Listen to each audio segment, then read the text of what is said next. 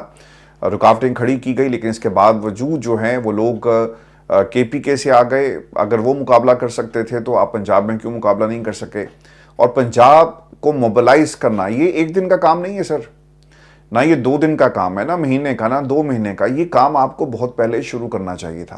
ہوا یہ جی کہ پنجاب کی قیادت ساری کی ساری کو گرفتار کر لیا گیا، 5000 کے قریب لوگ جو گرفتار ہیں، شاید اس سے زیادہ نمبرز ہوں۔ تو لوگوں کو موبلائز کرنے کے لیے ایک آدھا بندہ تو میدان میں ہوتا۔ میاں اسلم اقبال صاحب کہاں پر ہیں کسی کو کچھ معلوم نہیں، روپوش ہیں۔ اور حماد اظہر صاحب کہاں پہ ہیں؟ وہ اکثر اپنی ایک وزٹنگ فیکلٹی کی طرح جو ہے اپیرنس دیتے ہیں اور پھر وہ غائب ہو جاتے ہیں۔ اچھا، اس میں نا جو سب سے امپورٹنٹ چیز ہے، اگر کیسز جس طرح کے 9 مئی کے یا باقی کیسز ان لوگوں پر بھی تو بنے، عمر ایوب پر بھی بنے، باقی لوگوں پر بھی بنائے گئے، لیکن یہ اسمبلی میں بھی پہنچے اور پھر کہاں پر ہیں؟ آپ کے سامنے ہیں۔ لیکن پنجاب کی قیادت زیادہ سے زیادہ کیا ہوگا؟ آپ کے خلاف کیس ہوگا، آپ کو گرفتار کیا جائے گا، آپ اپنے کیسز کو لڑیں۔ اگر آپ نے واقعی سیاست میں رہنا ہے، دیکھیں اس سے ہو کیا رہا ہے کہ نقصان پی ٹی آئی کا ہو رہا ہے۔ ان لوگوں کو آگے آنے دیں جن کے اوپر کوئی کیسز نہیں ہے، وہ لیڈ کریں گے پنجاب سے، اور پھر ایسے وقت میں جب کسی کال کا کوئی ماحول نہیں ہوتا یا پھر کوئی کال خان صاحب نہیں دیتے یا احتجاج نہیں ہو رہا ہوتا، تو اس وقت آپ کو اوبیسلی لوگوں سے بات کرنی چاہیے، پریس کانفرنسز پنجاب کے اندر کریں ضلعی سطح پر، اس کے ساتھ ساتھ دیگر لیولز کے اوپر آپ اپنی پریزنس کو شو کریں۔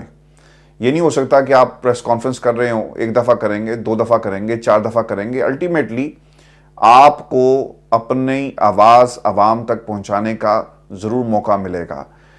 50% اگر آواز چلی جاتی ہے، 2% بھی چلی گئی تو آپ کامیاب ضرور ہوں گے۔ تو پولیٹیکل پریزنس کم از کم گراؤنڈ پہ نظر آنی چاہیے، جو پنجاب کے اندر نظر نہیں آ رہی۔ اور مریم ان کو معلوم ہے کہ اگر پنجاب میں پی ٹی آئی ایکٹیو ہو گئی تو پھر مریم کے گھر جانے کا وقت آ جائے گا۔ تو بشرا بی بی نے پنجاب کے حوالے سے بریف کیا۔ بیرسٹر گوہر نے کہا کہ ایسا نہیں ہے، 5000 لوگوں کو گرفتار کیا گیا، کریک ڈاؤن ہوا ہے۔ اور علیمہ خان نے فیصل چودھری سے ایک سوال یہ کیا کہ عمران خان کو اخبارات اور دیگر سہولیات کیوں نہیں دی جاتی؟ تو اس پر انہوں نے کہا کہ جو کر سکتا ہوں میڈم کر رہا ہوں۔ سینئر پارٹی عہدیدار عدالت کیوں نہیں جاتے؟ یہ بھی سوال پوچھا گیا۔ اور ایک اور سوال انہوں نے کیا کہ آپ کو یاد ہوگا ویورز کے خان صاحب کی صحت کے متعلق اور جو لوگ اندر جاتے ہیں، ایک کمیشن مقرر کیا گیا تھا ہائی کورٹ کی طرف سے۔ اب وہ کمیشن غائب ہے، اور جس دن عدالت نے کہا نا کہ کمیشن حاضر ہو تو کمیشن حاضر ہوگا، وہ رپورٹ پہلے سے تیار ہوگی، جعلی کاغذات ہوں گے، جعلی رپورٹ ہوگی۔ سر ہم وہیں پہ موجود تھے اور ہم سے کسی نے پوچھا نہیں یا انہوں نے دیکھا نہیں، اور وہ رپورٹ جو ہے عدالت میں پیش کر دی جائے گی۔ تو اس پر فیصل چودھری نے یہ کہا کہ جواب دیا کہ کمیشن عدالت نے قائم کیا ہے، میں اسے کیسے روک سکتا ہوں؟ اچھا، میں آپ کو ایک بات بتاؤں، میرا جتنا بھی تجربہ ہے عدالتوں کے حوالے سے، اور اوور دا ایئرز میں سپریم کورٹ اور ہائی کورٹ کئی برس میں رپورٹنگ کرتا رہا ہوں، میں نے پاکستان میں بہت سارے وکلا کو ایڈیشنل جج بنتے ہوئے دیکھا، اور پھر اس کے بعد ہم نے ان کو پکے ہوتے ہوئے دیکھا، سپریم کورٹ کے مستقل جج بنتے ہوئے ہائی کورٹ کے دیکھا، پھر ہم نے ان کو chief justice Lahore high court بنتے ہوئے دیکھا، اور پھر اس کے بعد ہم نے ان کی elevation supreme court of Pakistan میں بھی دیکھی۔ تو میں نے اپنے اس کریئر کے دوران جو میرا کورٹ رپورٹنگ کا ہے، میں نے وکلا کو اور جو کلائنٹ ہوتا ہے نا، اس کے درمیان ہمیشہ تکرار ہی دیکھی ہے۔ وکیل 15 20 کیسز پکڑ لیتے ہیں، اور وہ کرتے کیا ہیں کہ وہ توجہ نہیں دیتے۔ اور عام آدمی کا اگر یہ حال ہے تو یاد رکھیے گا یہ عمران خان ہے۔ اگر فیصل چودھری یا کوئی اور جو عمران خان کا مقدمہ لڑ رہا ہے، اگر عمران خان کے مقدمات صحیح طرح لڑے جائیں تو جناب خان صاحب آ جائیں گے باہر، چاہے وہ ڈیل کا نتیجہ ہو، چاہے وہ کیسز کا ہو، یا پھر عدالتوں کے ذریعے وٹ ایور۔ تو پھر انہیں پوچھے گا کون؟ اگر آپ ذرا غور کریں پچھلے 10-15 دنوں کے اندر، میں اسے زیادہ پیچھے نہیں جا رہا، فیصل چودھری کو جو لائم لائٹ ملی ہے کیا کسی اور کو ملی؟ شعیب شاہین صاحب کو جو لائم لائٹ ملی ہے ان کی نیت پہ کوئی شک نہیں ہے، لیکن ایک سوال ہے، جو لائم لائٹ شعیب شاہین کو ملی کیا اس سے پہلے کبھی انہیں ملی؟ سلمان اکرم راجہ ہمیشہ سے نون لیگ کے کیسز کے حوالے سے آپ کو ہمیشہ مشہور نظر آئے، اس سے پہلے کیا کوئی لائم لائٹ ملی؟ علی ظفر صاحب جن کے والد محترم، ان کو میں بہت اچھی طرح جانتا، اور اوبویسلی ان کے زمانے میں بہت ان کے کیسز بھی جو وہ لڑتے تھے، وکالت کرتے تھے، تو ہم نے اسے فالو کیا۔ کیا علی ظفر کو وہ لائم لائٹ ملی اس سے پہلے جو آج انہیں ملی؟ احمد اویس صاحب تحریک میں پہلے بھی تھے، جو انہیں لائم لائٹ عمران خان کی حکومت اور پھر اس کے بعد ملی، کیا اس سے پہلے کبھی انہیں کوئی ایسی لائم لائٹ ملی؟ اور میں کیسے بھول سکتا ہوں یہ لطیف کھوسہ صاحب کو، کیا انہیں جو لائم لائٹ اور جو عزت پاکستان تحریک انصاف میں آنے کے بعد ملی کیا پیپلز پارٹی میں کبھی ملی؟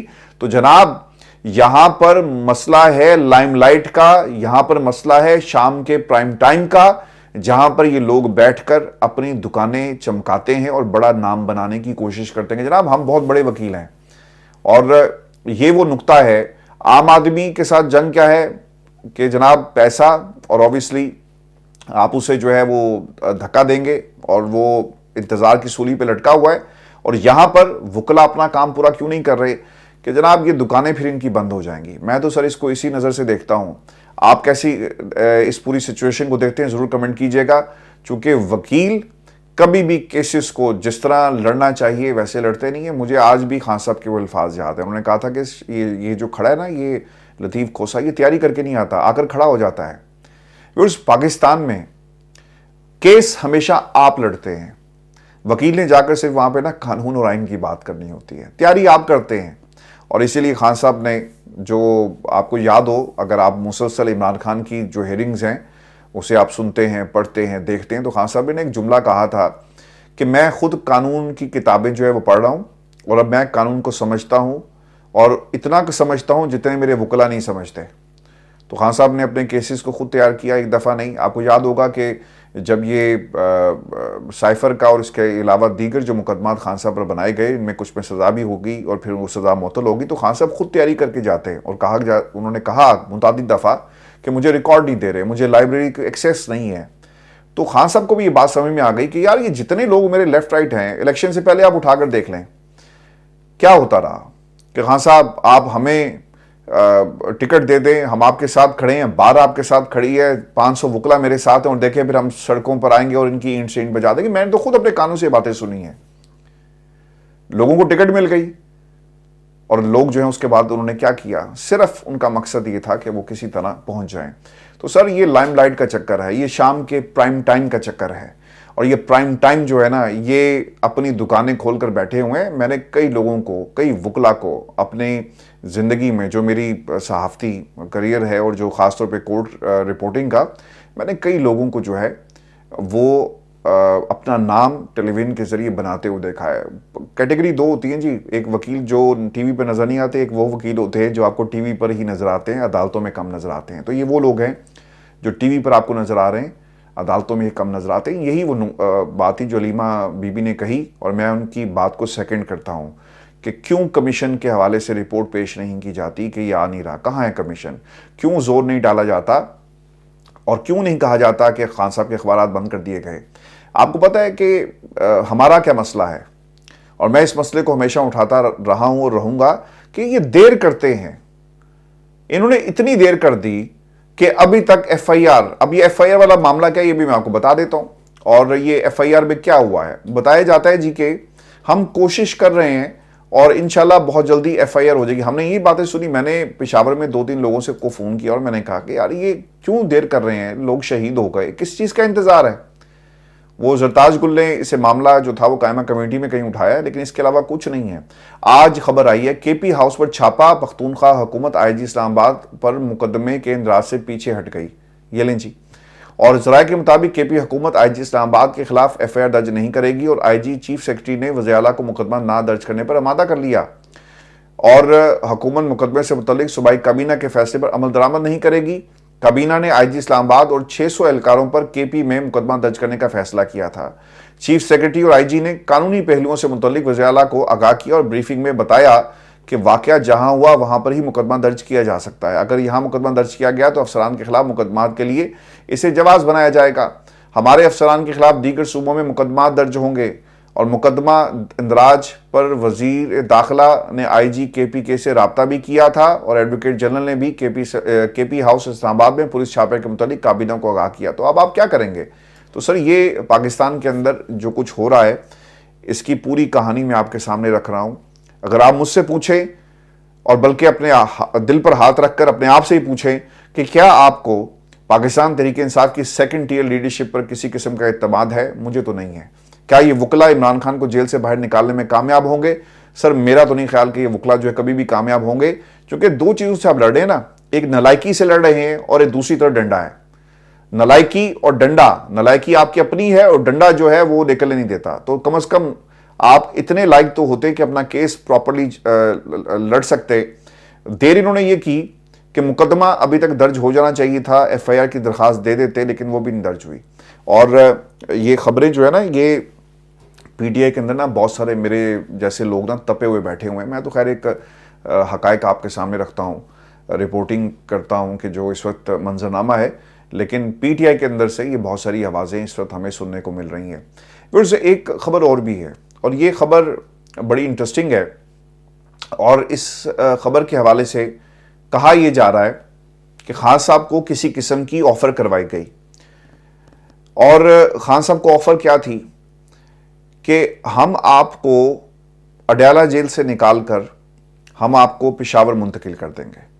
ٹھیک ہے، اور پشاور منتقل کرنے کی آفر کی کروائی گئی. اب اس پر رؤف حسن صاحب سے یہ سوال کیا گیا تو انہوں نے کہا جی کہ بالکل بات موجود تھی اور پشاور منتقل کرنے کی آفر بالکل ہمیں کروائی گئی.